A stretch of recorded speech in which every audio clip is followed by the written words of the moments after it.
You want to know why we lost the war? The grizzled Caxthur veteran's mandibles clicked in agitation as he nursed his drink. I'll tell you why we lost. We never stood a chance against those psychotic primates. The young journalist leaned forward, her antennae twitching with interest. She'd heard rumors about the infamous human-Caxthur conflict, but first-hand accounts were rare. Most veterans preferred to forget, but surely the Empire's military superiority, she began. Military superiority? The veteran laughed, a harsh chittering sound.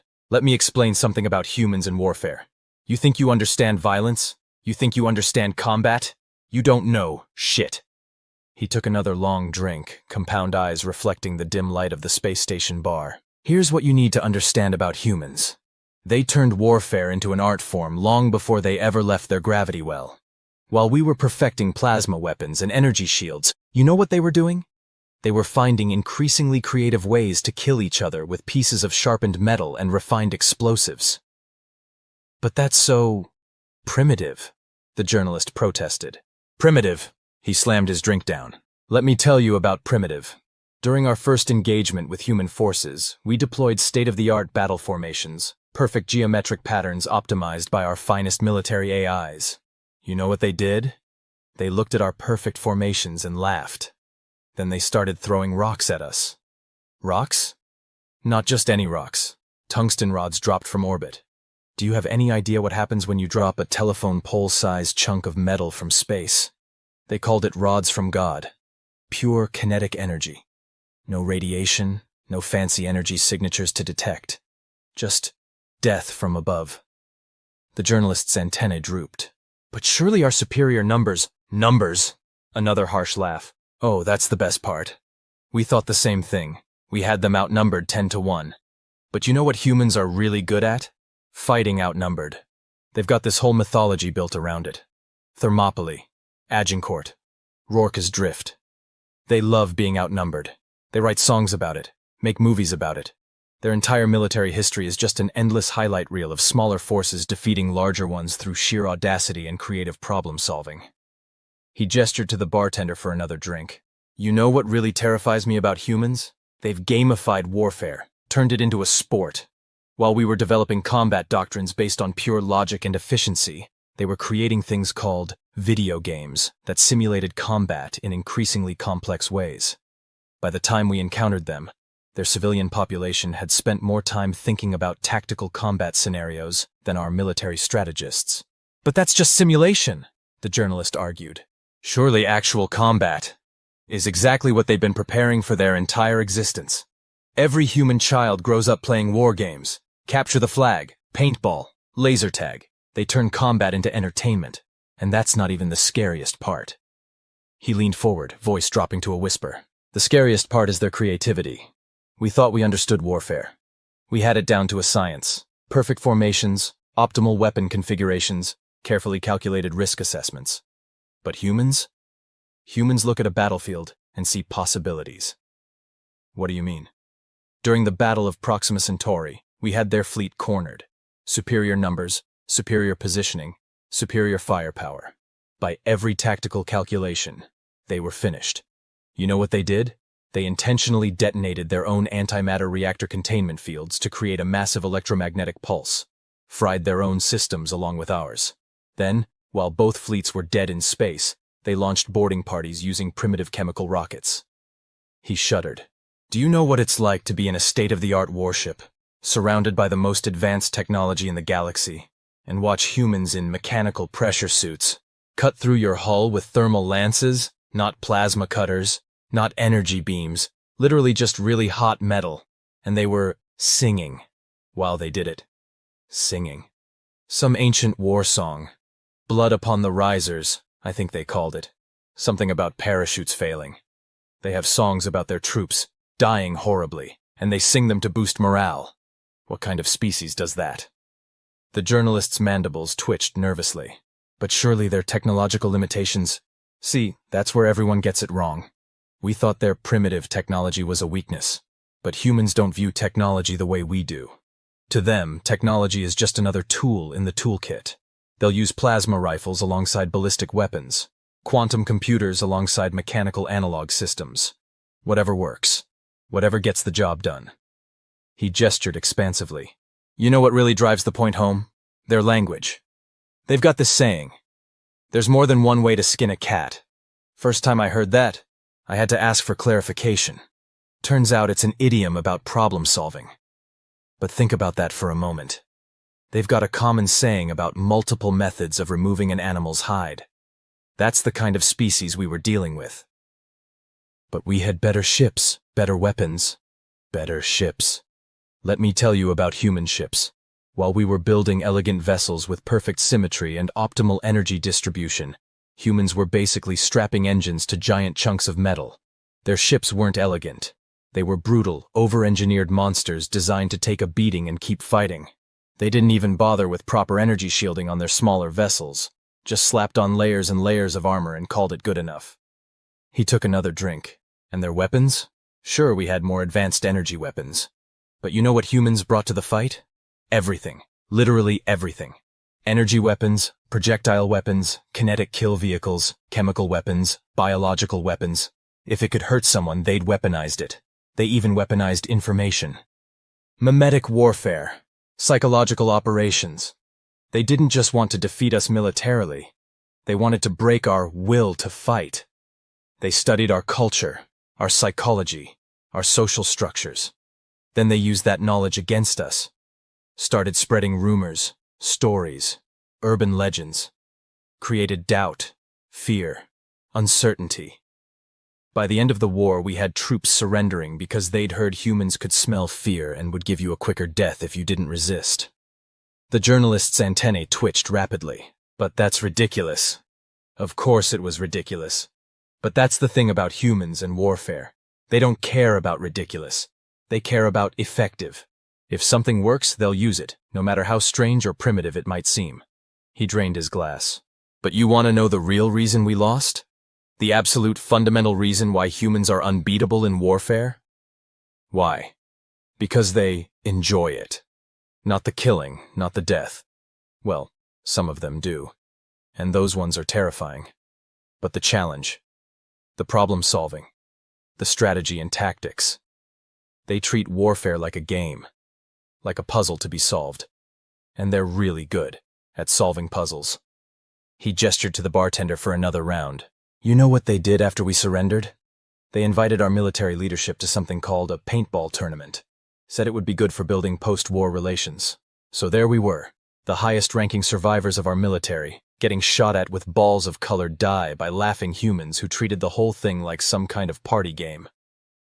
That's disturbing, the journalist said. Disturbing doesn't begin to cover it. You know what their civilian population was doing during the war? Building model replicas of our ships and vehicles for entertainment. Creating simulated battles in their video games. Writing speculative fiction about different ways the war could have gone. Their entire society is geared towards thinking about, analyzing, and enjoying conflict. He leaned back, compound eyes reflecting the starlight visible through the station's viewport. So you want to know why we lost the war? Because we were fighting soldiers, while they were fighting warriors. We were fighting with science, while they were fighting with art. We were fighting because we had to, while they were fighting because they'd spent their entire existence waiting for a chance to prove themselves against an alien enemy. The journalist was quiet for a long moment, processing this information. Finally, she asked, "Do you think they'll ever change? Become more civilized?" The veteran chittered with dark amusement. Civilized? They are civilized. That's what makes them so dangerous. They've managed to maintain their warrior spirit while building a sophisticated civilization. They've got ballet dancers who practice martial arts, scientists who play war games in their spare time, politicians who hunt for sport. Their entire culture is built around the idea that you can be both civilized and dangerous. He gestured to a group of humans at the other end of the bar, who were cheerfully arm wrestling while placing bets. Look at them. Right now they're just having fun, engaging in friendly competition. But I've seen what happens when you push them too far. When you threaten their worlds, their people, their way of life. They stop being civilized real quick. And then? Then you see why every species that's ever fought them has ended up either dead or surrendering. And what's that? Because humans don't just practice warfare. They don't just study it. They don't just enjoy it. They transcend it. They turn violence into art, conflict into dance, battle into symphony. They are the gods of war, and the rest of us? We're just fumbling around with basic arithmetic while they're composing grand operas of destruction. He finished his drink and stood up, mandibles clicking softly. So, next time someone tells you humans are primitive because they still use projectile weapons, or backwards because they maintain standing armies, or uncivilized because they enjoy combat sports, remember this conversation. Remember that every piece of primitive technology they keep around is because they've found a use for it that our advanced civilization never considered. Remember that their backwards military traditions have been honed by millennia of constant warfare. And remember that their uncivilized love of competition is what drives them to constantly innovate and improve. The veteran headed for the door, then paused. Oh, and one more thing. If you ever find yourself in a fight with a human, surrender. Immediately. Because if you don't, they'll take whatever you're fighting with, figure out how it works, improve upon it, and then use it against you. And they'll probably be humming a cheerful tune while they do it. With that, he chittered one last time and left, leaving the young journalist to contemplate the implications of a species that had turned warfare into an art form, and why that made them the most terrifying warriors in the known galaxy. The humans at the end of the bar were now singing something about a grand old Duke of York who had 10,000 men. The journalist decided she didn't want to know the rest of the lyrics. Some questions were better left unanswered. The journalist was about to leave when one of the humans from the singing group approached the bar next to her.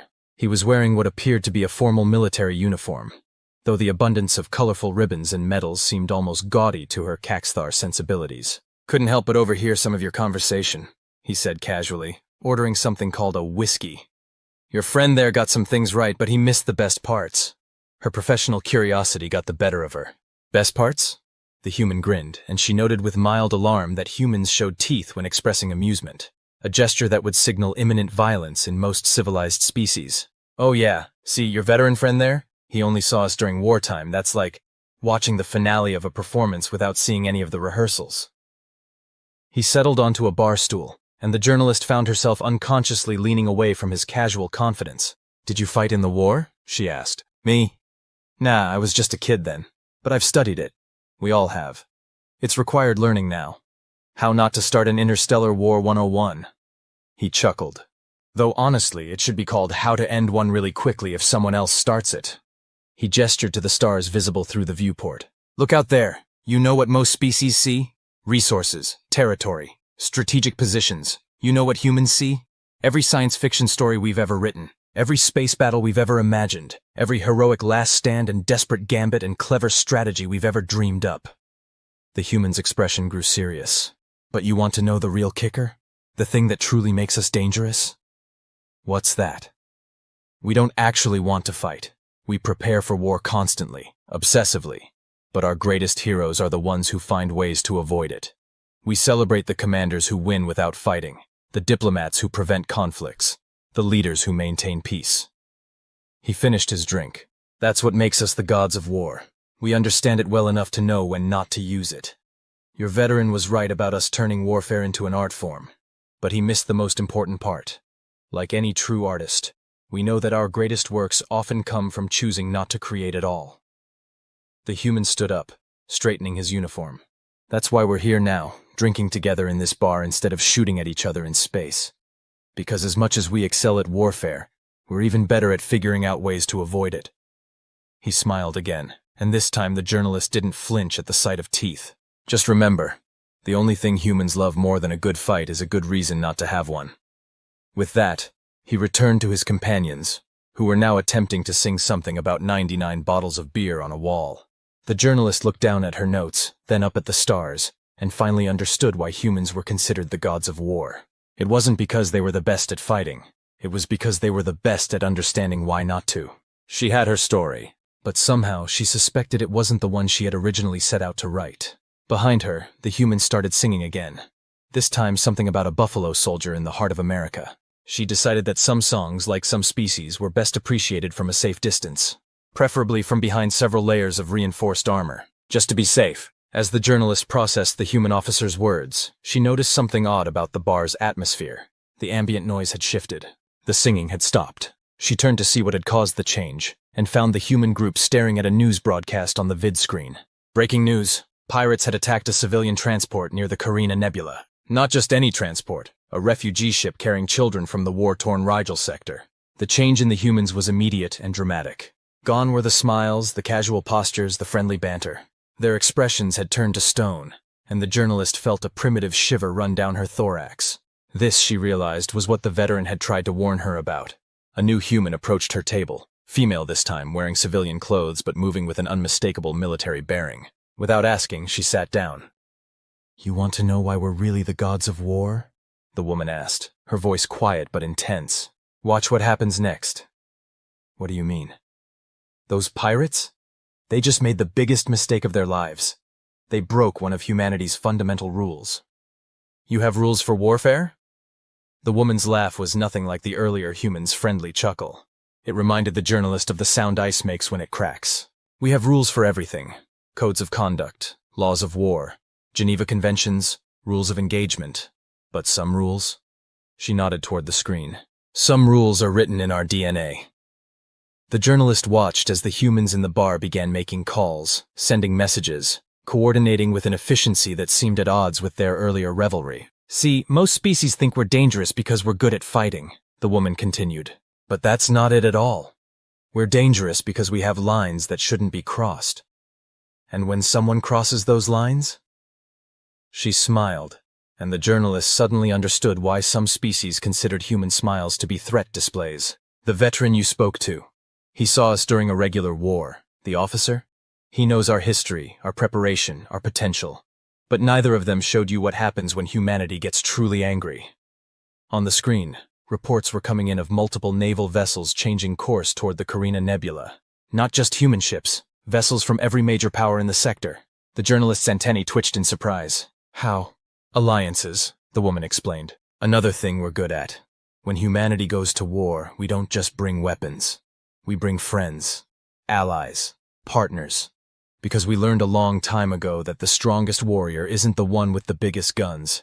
It's the one with the most people willing to stand beside them." She gestured to the screen. "Right now, every nation that signed the Terran Accords is mobilizing. Not because they have to, but because they know that if they ever need help, humanity will remember who stood with us." "But it's just pirates." "Just pirates?" The woman's expression darkened. "They attacked children, refugees, the helpless, the innocent. Do you know what that means in human terms?" The journalist shook her head. "It means the rules just changed. When we fight a regular war, we have restrictions, limitations, ethics. But when someone targets children..." She pointed to the screen where more ships were appearing. "That's when you see why we're called gods of war." The human officer from earlier appeared beside their table. "Task force is assembled. We're getting reports of similar groups forming in 3 other sectors. Someone's been keeping tabs on these pirates for a while." "Of course they have," the woman replied. "We never forgot. We never forget." The journalist's professional instincts kicked in. "Never forgot what?" The two humans shared a look. The officer spoke first. 3 years ago, these same pirates hit another transport. We couldn't prove it was them, but we knew. So we watched, waited, gathered intelligence, built networks, made friends." "And now?" the journalist asked. The woman's smile was terrifying in its calmness. "Now they've given us an excuse, a justification, a reason. And that's when humans are at their most dangerous, when we can act with full moral authority." On the screen, the first reports of engagement were coming in. The journalist watched in amazement as ships from a dozen different species moved in perfect coordination, cutting off escape routes, isolating pirate vessels, executing maneuvers that seemed impossible for such a diverse fleet. "How are they working together so smoothly?" "Because we trained them," the officer said proudly. "After the war, we shared our knowledge, our techniques, our experience. Not everything, of course, we're not stupid, but enough. Because we learned that the only thing better than being good at warfare is having allies who are good at it too." "And who trust you," the woman added. "Trust is a weapon more powerful than any battleship." The journalist watched as the operation unfolded with ruthless efficiency. Within hours, the pirates were cornered. The refugee ship was secured. And then... "Wait," she said. "They're offering the pirates a chance to surrender?" "Of course they are," the woman said. "That's rule 1 of human warfare. Always offer a chance to surrender. Always provide an out. Because the goal isn't to destroy your enemy." "It's not?" "No," the officer replied. "The goal is to make sure they never want to fight you again. And sometimes, the best way to do that is to show mercy when you have every right not to. The journalist watched as most of the pirate ships surrendered. A few tried to fight, a few tried to run, none succeeded. And that, the woman said, standing up, is why we're the gods of war. Not because we're the strongest, or the most advanced, or the most brutal, but because we understand that true power isn't about winning fights. It's about choosing which fights are worth winning, and how to win them in ways that prevent future fights. She straightened her civilian jacket, and the journalist suddenly realized why her bearing had seemed military. The woman's clothes might be civilian, but the way she carried herself screamed, "Admiral." "One last lesson about humans and warfare," the Admiral said. "We're not just good at fighting wars. We're good at ending them. Sometimes with violence, sometimes with mercy, sometimes with a combination of both. But always, always with purpose." The officer nodded in agreement. The pirates thought they could get away with it because they didn't understand humanity's rules. They thought that because we sing and drink and play games, we're not serious about warfare. They forgot, the Admiral concluded, that gods can be both merciful and terrible. And humanity, we've had a lot of practice at being both. The journalist looked back at the screen, where the combined fleet was now escorting the captured pirate vessels to the nearest starbase. The refugee ship was being attended to by medical vessels from 3 different species, and humanity had once again demonstrated why they were considered the gods of war. Not through superior technology, not through greater numbers, not even through better tactics, but through something far more powerful: the ability to unite others in a common cause, to fight with both fury and restraint, and to turn potential enemies into lasting allies. The humans in the bar had resumed their singing, but this time it was different. This time they sang something older, deeper, more meaningful. A song about amazing grace and how sweet the sound. The journalist had heard humans sing several times that night. But this was the first time she understood why they did it. Sometimes even gods need to remind themselves of mercy. The pirate incident had drawn quite a crowd to the station's bar. The journalist noticed a group of younger aliens, students by their markings, gathering around an elderly human wearing what appeared to be some kind of ceremonial uniform. Unlike the active military personnel, his uniform was adorned with aged medals and weathered insignia that spoke of conflicts long past. "Is it true?" one of the students asked. "About the Great Memorial?" The old human's eyes crinkled at the corners. "Ah, you're wondering about how we remember our wars." The journalist found herself drifting closer, datapad at the ready. This was an aspect of human warfare she hadn't considered: how they preserved their martial history. "On Earth," the veteran began, "there's a wall. A simple thing, really. Black stone, polished to a mirror finish. On it are names. Just names. Tens of thousands of them. People go there to touch the names, to make rubbings on paper, to leave flowers and medals and letters." "But why?" a young Centaurian asked. "Why remember the dead this way?" "Because every name has a story," the old human replied. "Every single one. We don't just remember our victories, you see.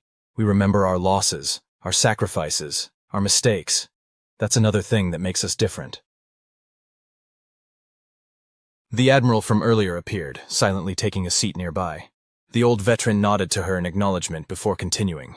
"Most species build monuments to their victories, statues of great generals, memorials to decisive battles. We do that too, but—" He paused, taking a sip of his drink. "We also build monuments to our failures, to our losses, to the cost of war itself." "But why?" another student asked. "Why remember defeat?" "Because that's how you learn," the Admiral interjected. "That's how you make sure it doesn't happen again. Every name on that wall is a lesson written in blood." The old veteran nodded. "We have a saying: those who cannot remember the past are condemned to repeat it. But for humans, remembering isn't just about facts and figures. It's about stories, emotions, connections." He pulled something from his pocket, a small metal object on a chain. "This belonged to my grandfather. He fought in what we called World War II, just one of millions. When I was a kid, he didn't tell me about the victories. He told me about the friends he lost, the horrors he saw, the cost of war." "That seems counterproductive," one of the students observed. "Wouldn't that discourage warriors?" The Admiral laughed softly. "You'd think so, wouldn't you? But it has the opposite effect. Because when humans go to war, we don't just carry weapons. We carry memories, stories, Lessons learned in blood and fire. Every human warrior, the veteran continued, carries the weight of those who came before. Not just their victories, their sacrifices, their losses, their pain. It makes us better warriors because it makes us understand the cost of warfare. The journalist's antenna twitched with interest. Is that why humans seem to approach warfare differently than other species? Partly, the Admiral said. Most species view war as a means to an end, a tool, a necessity. We view it as a story that's still being written.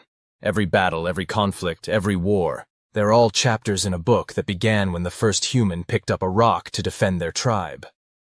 And we're still writing it, the veteran added. Still adding chapters, still learning, still remembering. One of the students gestured to the newsfeed, still showing updates from the pirate incident. Is that why everyone responded so quickly? Because of memories? Exactly, the Admiral said. When we saw that refugee ship being attacked, we didn't just see a current event. We saw every refugee ship that's ever been attacked, every innocent that's ever been harmed. Every time someone thought they could prey on the weak and get away with it. We remember, the veteran said softly. We always remember. But it's more than that, the Admiral continued. We also remember every time someone stood up to protect the innocent. Every time different species came together for a common cause. Every time mercy was shown when vengeance would have been easier. The veteran held up his grandfather's dog tags. These remind me of something important about human warfare. We don't fight because we love war. We fight because we remember what happens when good people do nothing. And that, the Admiral added, is why we train so hard. Why we prepare so thoroughly. Why we build alliances and share knowledge. Because we remember every time we weren't ready. Every time we were too slow. Every time we failed to protect those who needed protection. The journalist looked at her notes, then at the assembled group. So humans are gods of war not just because of how you fight, but because of how we remember, the veteran finished. How we learn. How we carry the weight of every conflict, every loss, every victory, every sacrifice. The Admiral stood, straightening her civilian clothes. That's why those pirates never stood a chance. Not just because we had superior forces or better coordination, but because every human who responded carried with them the memories of every other time someone tried to prey on the innocent. And the mercy offered to the survivors? One of the students asked. Also because we remember, the veteran said. We remember what happens when victory becomes vengeance, when justice becomes cruelty. We remember because we have to, because if we forget, we risk becoming what we fight against. The newsfeed showed the last of the pirate ships being escorted to the starbase. The refugee ship was safely docked, its passengers being cared for by a multi-species medical team. So you see, the veteran concluded, being gods of war isn't about being the best at fighting. It's about being the best at remembering why we fight, when to fight, and most importantly, when not to. And when we do fight, the Admiral added, we carry with us every lesson, every story, every sacrifice that came before. It makes us better warriors not because it makes us stronger or faster or more skilled, but because it makes us understand the true cost of warfare, the veteran finished. And that understanding makes us both more terrible in battle and more merciful in victory. The students absorbed this in silence. The journalist looked at her notes, realizing she now had enough material for not just one article, but an entire series. Behind them, the humans in the bar had started singing again. But this time it was different. A slow, mournful tune about poppies growing in fields where soldiers had fallen long ago. The journalist understood now. Humans weren't just gods of war because of how they fought. They were gods of war because they never forgot why they fought, or what it cost,